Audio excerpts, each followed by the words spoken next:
اور حمزہ شہباز اس اجلاس میں نہیں ہے اور باقی سارے جو لیڈرز ہیں وہ اس اجلاس میں موجود تھے۔ خواجہ سعد رفیق اینڈ کمپنی، کیونکہ یہ گروپ ہے، ان کا یہ کہنا تھا، اور عطا تارڑ بھی ان کے ساتھ ہیں، ان کا یہ کہنا تھا کہ ہمیں ہر حال میں پاکستان پیپلز پارٹی کے ساتھ معاملات کو ٹھیک رکھنا چاہیے اور ہم نہیں اپنے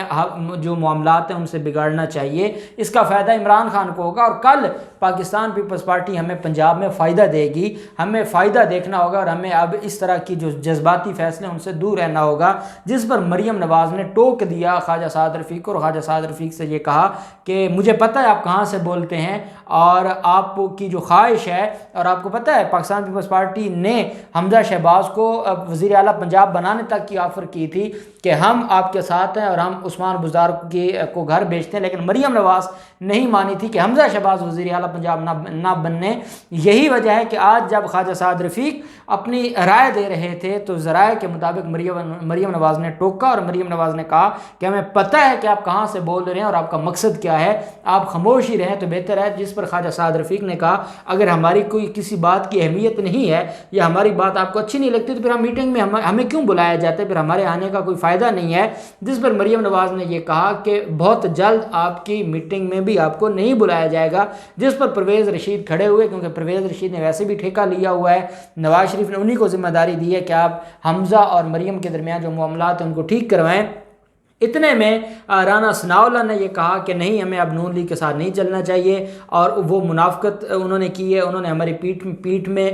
جو چھرا گھونپا ہے، اور یہ جو کچھ ہمارے ساتھ ہوا ہے اور جس طریقے سے ہمارے ساتھ پاکستان پیپلز پارٹی نے برتاؤ کیا ہے، یا ہمارا اعتماد توڑا ہے، یا ہمیں استعمال کیا ہے، اور آج پاکستان کا بچہ یہ کہہ رہا ہے کہ زرداری مریم کو استعمال کر گیا، تو اس کے بعد بھی اگر ہم ان کا ساتھ دیں گے یا ان پر امید رکھیں گے تو پھر پوری قوم ہمیں جوتے مارے گی، اور قوم ہم سے کہے گی یا ہمارے کارکنان ہم سے کہیں گے، کیونکہ مریم نواز تو کل سے جو ایک ٹرینڈ چلا رہی ہیں، پہلے انہوں نے جسٹس عمرتا بندیال صاحب کے خلاف ٹرینڈ چلایا، پھر وہ آ گئیں ایئر وائی نیوز کے خلاف ٹرینڈ چلاتی رہیں، پھر وہ پاکستان پیپلز پارٹی کی طرف آئی اور کہا کہ انہوں نے ٹرینڈ چلایا کہ پیپلز پارٹی کو پرے دفع کرو اور ہم خود آگے چلتے ہیں۔ یہ ہے ان کی مینٹیلٹی۔ اب جب مریم نواز نے اس پریس کانفرنس کے بعد اس اجلاس کے بعد پریس کانفرنس کی، تو پھر کیونکہ اجلاس نے مریم نواز کو یہ کہا کہ اب آپ کھل کر سامنے آ جائیں، ہم نے بہت زیادہ ان لوگوں کا حیا کیا لیکن یہ حیا کے قابل نہیں ہے۔ مریم نواز نے جاتی عمرہ میں پریس کانفرنس کی، اور مریم نواز نے پھر ککھ نہیں چھوڑا۔ جو بلاول زرداری ہیں ان کو سلیکٹر بھی کہا، ان کو کہا کہ باپ کے باپ نے آپ کو جتوایا ہے، آپ کو اگر سیٹ چاہیے تھی تو نواز شریف سے مانگ لی ہوتی، آپ لوگ عمران خان کے ساتھی بن گئے، آپ لوگوں نے ہماری پیٹھ میں چھرا گھونپا ہے، آپ نے ہمارے پورے اتحاد کو تباہ کر دیا ہے، آپ نے ہماری جو ایک بقا تھی، ہماری اپوزیشن کی جو بقا تھی وہ آپ نے تباہ کر دی ہے، اور اب آپ لوگوں کو شرم آنی چاہیے کہ اب آپ جمہوریت کی باتیں کرتے ہیں یا سیاست کی باتیں کرتے ہیں۔ ادھر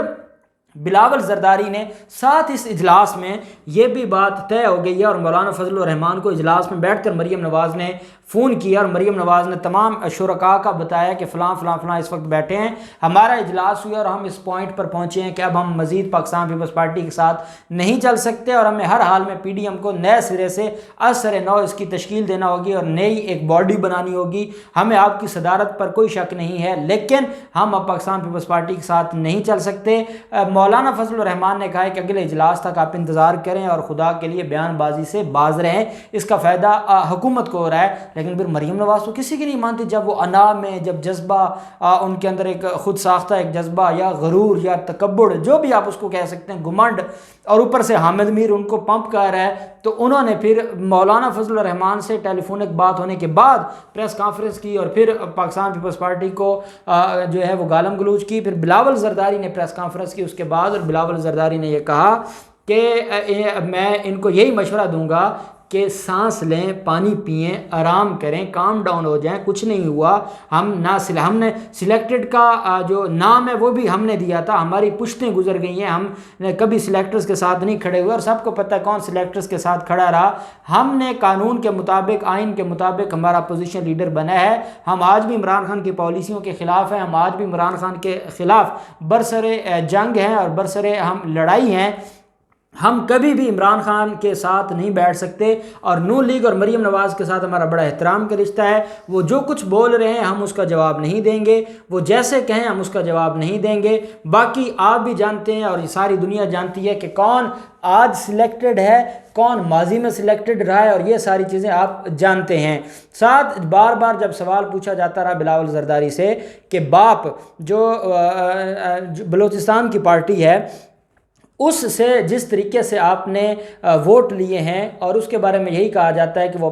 جو اسٹیبلشمنٹ کی جماعت ہے، تو پھر آپ یہ کیسے کہہ سکتے ہیں کہ اسٹیبلشمنٹ آپ کے ساتھ نہیں ہے؟ انہوں نے کہا نہیں، ایسی بات نہیں ہے،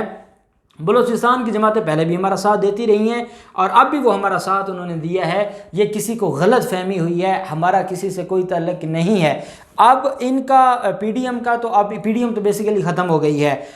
وزیر اعظم عمران خان ان کا تماشا دیکھ رہے ہیں، پاکستان تحریک انصاف ان کا تماشا دیکھ رہی ہے، اور یہ تماشا خود بنے ہیں، اور یہ مزید جس طریقے سے دیکھیں ان کا مقصد تو کچھ تھا نہیں، یہ عوام کے لیے آئے ہوتے تو آج چھوٹی چھوٹی باتوں پر ایک دوسرے سے لڑتے، آج یہ عوام کے بڑی کاز کے لیے یہ قربانیاں دیتے، خاموش رہتے، صبر کرتے، حوصلہ کرتے۔ یہ تو آئے تھے اپنے مقاصد کے لیے، ایک کا مقصد نکل گیا وہ ویسے گالم گلوچ پر آ گیا، اور دوسرے کو استعمال کیا گیا وہ ویسے گالم گلوچ پر آ گیا۔ یہ ہے ان کی اصلیت، اور اب ان کا جو اصل چہرہ یہ ایکسپوز ہو رہے ہیں۔ جیسے جیسے یہ آگے چلیں گے یہ ایکسپوز ہوں گے، اور جب الیکشن کا وقت آئے گا تو مجھے یہ لگتا ہے کہ یہ لوگ اس قابل ہی نہیں ہوں گے کہ یہ عوام کے پاس ووٹ مانگنے جائیں۔ اب دیکھتے ہیں یہ معاملہ کدھر جاتا ہے، آگے کیا ہوتا ہے، کون ٹھنڈا ہوتا ہے، کون پانی پیتا ہے، کون حوصلہ کرتا ہے۔ جو بھی ڈیٹیلز ہوں گے ہم آپ کے ساتھ شیئر کرتے رہیں گے۔ اللہ پاک پاکستان کا حامی و ناصر ہو۔ بہت شکریہ، اللہ حافظ، پاکستان زندہ باد۔